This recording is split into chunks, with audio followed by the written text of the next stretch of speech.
Lorsque nous abordons un texte littéraire, nous avons souvent l'impression qu'il se limite au récit d'une histoire simple, composée de personnages, d'une situation et d'une action. Pourtant, la littérature ne se réduit pas à ce qui est exprimé de manière explicite. Le texte suggère, dissimule et laisse entendre davantage qu'il ne dit ouvertement. C'est précisément à ce niveau qu'intervient le rôle essentiel du lecteur, lire entre les lignes.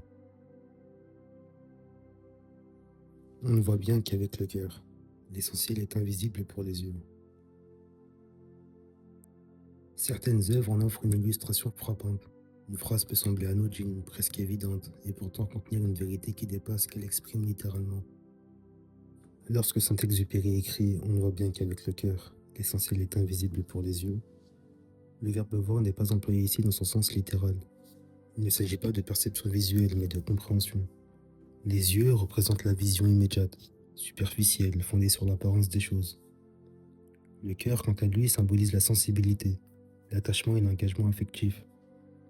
Ainsi, la phrase suggère que les réalités essentielles telles que l'amour, l'amitié ou la valeur d'un être ne peuvent être comprises par une observation extérieure. Tu deviens responsable pour toujours de ce que tu as apprivoisé. À première lecture, cette phrase semble évoquer une relation simple entre deux êtres.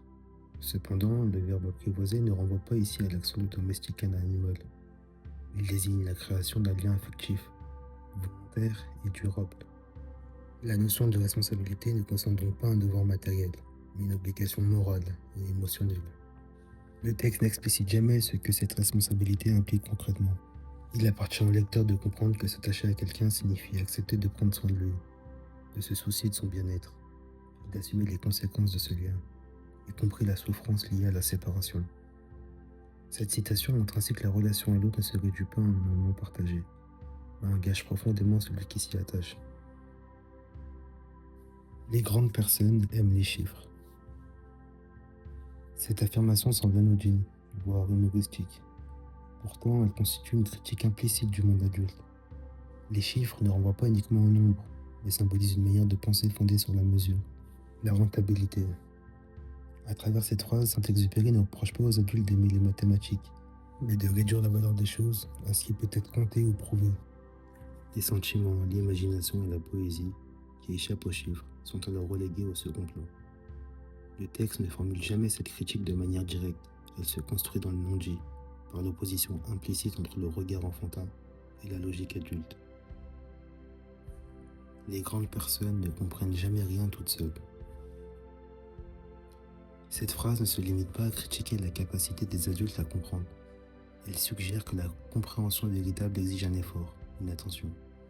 Les grandes personnes représentent ici le monde adulte dans son ensemble, souvent enfermé dans la logique, la routine, incapable de percevoir l'essentiel sans guide.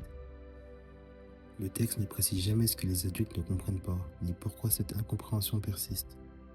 Il appartient au lecteur de relier ce constat aux différents épisodes du récit. La solitude du petit prince, la fragilité de sa rose, l'importance des liens qu'il crée avec les renards.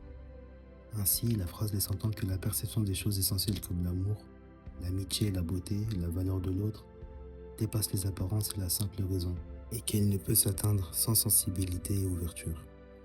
C'est dans cet espace silencieux, entre ce qui est dit et ce qui est suggéré, que naît la véritable lecture.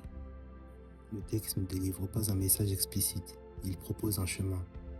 Lire entre les lignes consiste alors à dépasser le sens littéral, pour accéder à une compréhension plus profonde, fondée sur l'implicite, les images, les non-dits.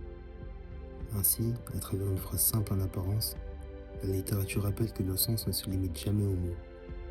Elle invite à regarder autrement, à écouter ce qui n'est pas formulé, à reconnaître que l'essentiel, bien souvent, ne se laisse pas immédiatement distinguer.